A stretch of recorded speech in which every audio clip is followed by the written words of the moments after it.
Hey guys, thanks for coming to my channel. John West here.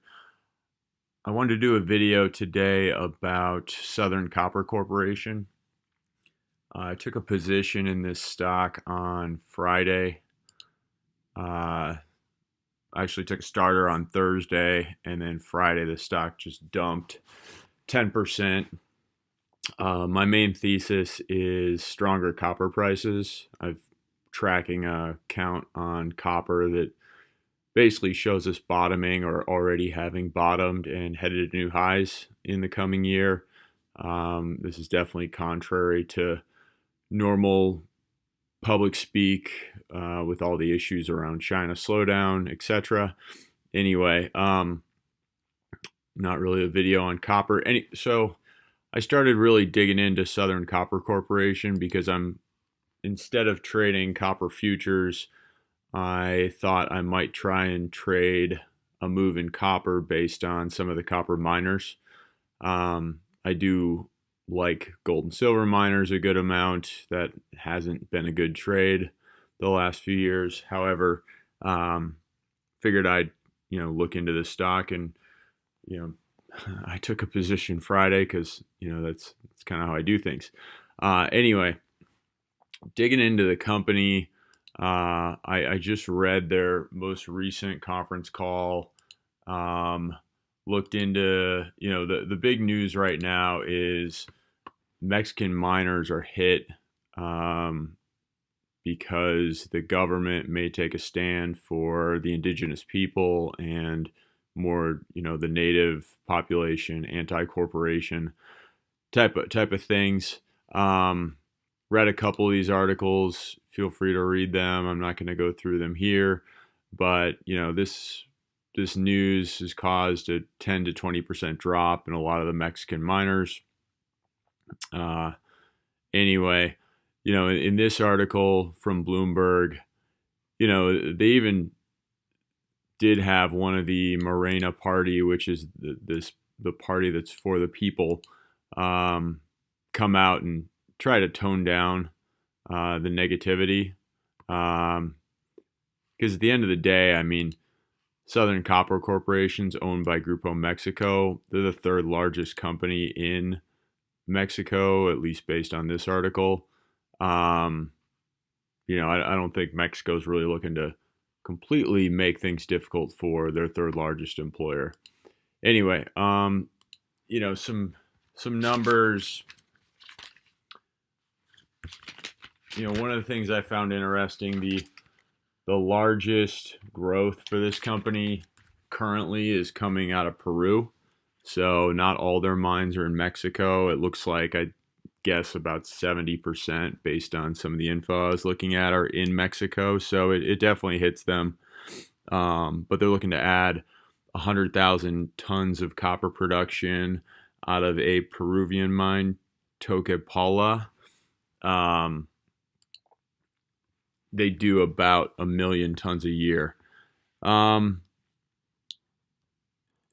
2019, they're looking to do 800 million more in sales. Currently, they do about 6.8 billion. So again, maybe 12% increase in sales over the coming year. This is a pretty profitable business. It's kind of amazing. 21% of sales drops through to earnings. They're about a 50% operating margin.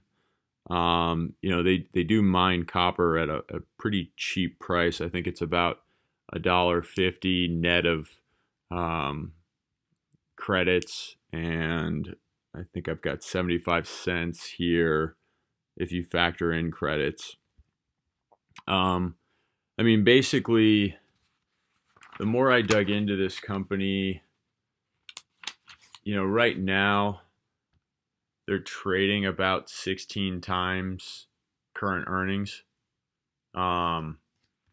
With copper prices, kind of the numbers I ran, for about every 10 cents copper rises. So copper's about 270, 280 right now. I think closer to 280.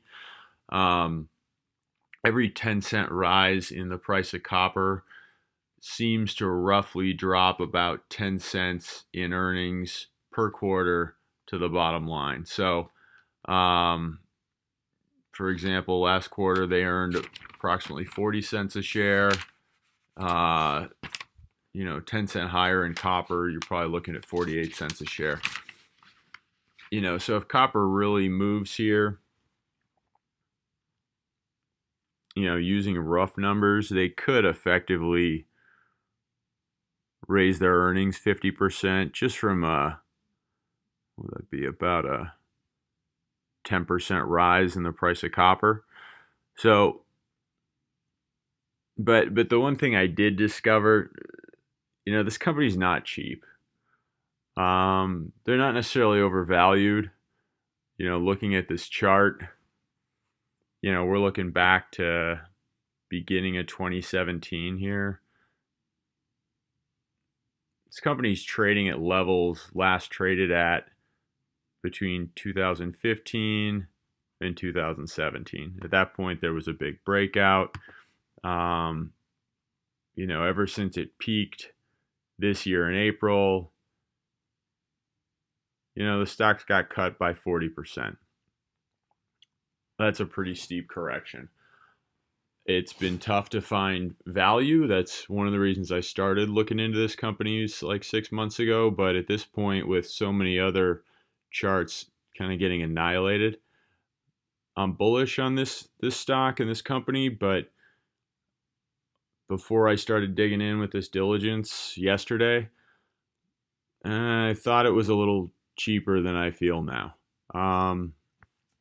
Company does pay a 5% dividend, so it's definitely, it's a company worth owning and worth holding. That's not really my goal with my portfolio. I'm looking more for stocks that I feel could double over the next year or two, and this definitely could. I mean, if copper, gets north of 350, I'm sure this stock will just be on fire. But I don't want that to be the only way that I can profit from this trade. We did just, I view these touches as important points here.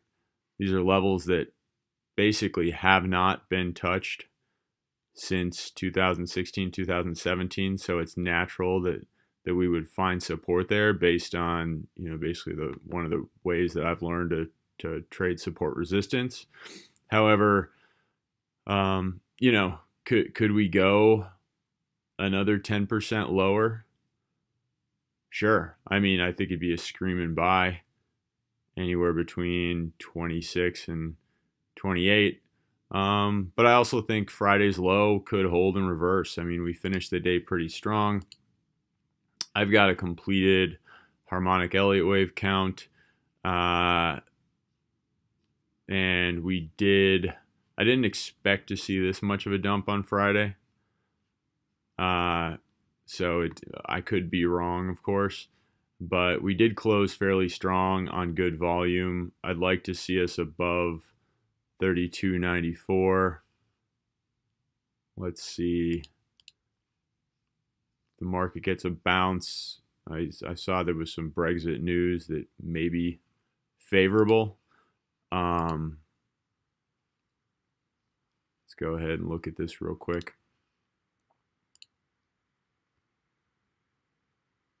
Yeah, I mean, I think, looks a lot better if we can get north of 33.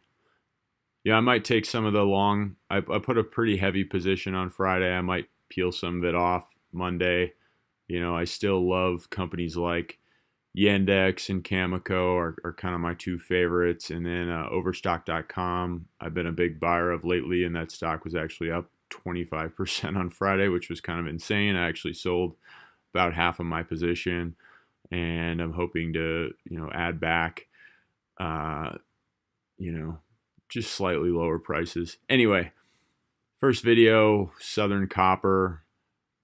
Please subscribe to my channel. I'm just going to do stock analysis.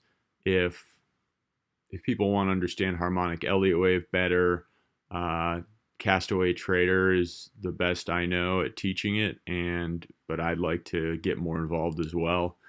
Anyway, I hope you like this video. Feel free to hit me up on Twitter. Um, I'm on Twitter constantly. I think it's my new TV. And let me know what you think. I appreciate you watching the video. And Southern Copper, it's fairly valued. I think it's slightly undervalued, but definitely not a